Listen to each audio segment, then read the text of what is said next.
دہلی کے وزیر اعلیٰ اروند کیجریوال کو انفورسمنٹ ڈائریکٹریٹ نے مبینہ دہلی شراب پالیسی کے گھوٹالے سے متعلق منی لانڈرنگ کے کیس میں آج ان کی ای ڈی حراست کی میعاد ختم ہونے پر 15 اپریل تک عدالتی تحویل میں جیل بھیج دیا ہے۔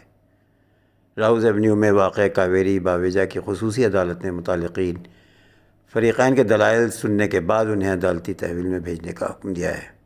اس سے قبل انہیں تفتیشی ایجنسی کی حراست میں بھیجا گیا تھا اور اب انہیں عدالتی تحویل میں جیل بھیجنے کا حکم دیا گیا ہے۔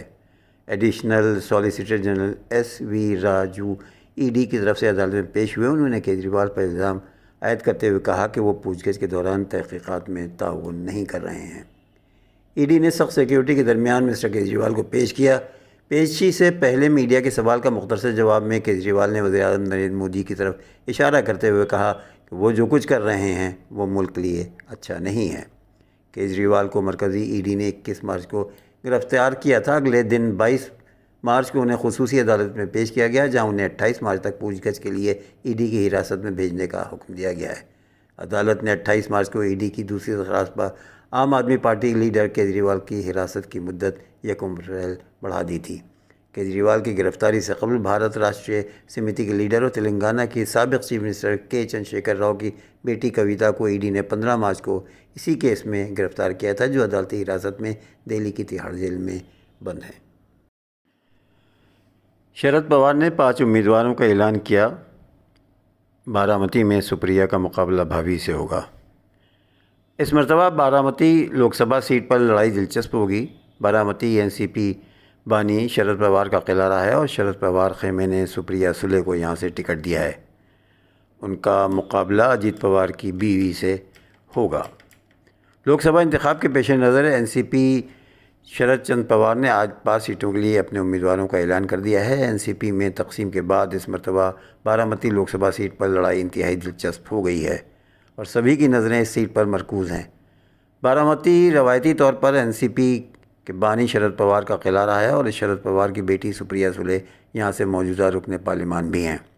اس مرتبہ شرد پوار خیمے سے سپریا سولے کی ہی امیدوار بنایا گیا اور اس سیٹ پر اجیت پوار خیمے سے اجیت کی بیوی سنیتا پوار کو ٹکٹ ملا ہے، یعنی سپریا کا مقابلہ اپنی بھابھی سے ہونے جا رہا ہے۔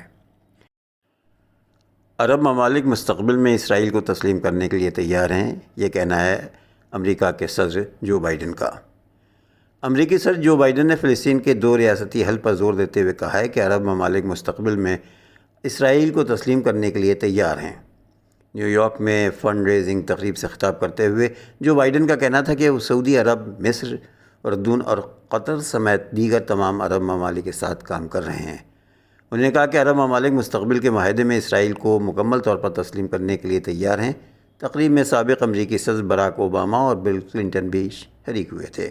امریکی صدر کے فنڈ ریزنگ ایونٹ کے موقع پر فلسطین کی حمایت میں ریلی نکالی گئی اور مظاہرین کی جانب سے غزہ میں جنگ بندی اور اسرائیل کی مالی امداد میں کٹوتی کا مطالبہ کیا گیا ہے۔ مکہ میں گرفتار ہونے والے 4000 بھکاریوں کا تعلق کہاں سے ہے؟ مکہ شریف میں رمضان المبارک کی آمد کے ساتھ ہی گداگروں کی تعداد میں ہوش ربا اضافہ ہو جاتا ہے، مگر ہر سال کسی طرح اس سال بھی انتظامیہ کی طرف سے سخت انتظامات کیے گئے ہیں۔ رمضان المبارک کے موقع پر مکے میں 4345 گداگروں اور بھکاریوں کو حراست میں لیا گیا ہے، جن کا تعلق مختلف ممالک سے ہے۔ پبلک سیکیورٹی انسٹی ٹیوٹ کے ڈائریکٹر لیفٹیننٹ جنرل محمد ہاشمی کی جانب سے گفتگو میں انہوں نے کہا کہ اس سال 4000 سے زائد بھکاریوں کو گرفتار کیا گیا ہے، جبکہ ان کا مزید کہنا تھا کہ رمضان المبارک میں بھکاریوں گداگروں کے خلاف سیکیورٹی پلان پر سختی سے عمل درآمد کیا جا رہا ہے۔ ان کا کہنا تھا کہ مکہ مکرمہ شہر کے مختلف مقامات پر کثیر تعداد میں گداگر موجود ہیں۔ یہی وجہ ہے کہ مسجد الحرام کے علاوہ مکہ شریف کے مختلف مقامات پر انسداد گداگری کی ٹیمیں تعینات کر دی گئی ہیں۔ ان کا یہ بھی کہنا تھا کہ رمضان المبارک میں مختلف ممالک سے گداگر بڑی تعداد میں مکہ پہنچتے ہیں۔ ٹیمیں ان گداگروں کو گرفتار کر کے ان کے متعلقہ مراکز میں لے جاتی ہے، جہاں ان کے خلاف کارروائی کی جاتی ہے۔ انتظامیہ نے اندیا دیا ہے کہ اس سلسلے میں کوئی نرمی نہیں برتی جائے گی۔ اور آخر میں اب ایک دلچسپ خبر، ڈھاکہ میں خواجہ سراؤں کی پہلی مسجد تعمیر ہو گئی ہے۔ وقت کے ساتھ ساتھ بنگلہ دیش میں خواجہ سراؤں کے حقوق اور قانونی حیثیت کو تسلیم کیا جا رہا ہے۔ 2013 میں اس کمیونٹی سے تعلق رکھنے والوں کو سرکاری طور پر ان کی جنس کی بنیاد پر اپنی شناخت ظاہر کرنے کی اجازت دی گئی ہے۔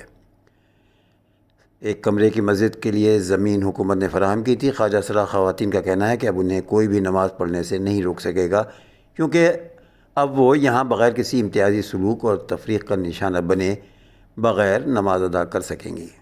بنگلہ دیش کی سیاست میں خواجہ سرا بھی حصہ لے رہے ہیں۔ 2021 میں بنگلہ دیش کے قصبے کا ایک خواجہ سرا میئر بھی منتخب ہو چکا ہے۔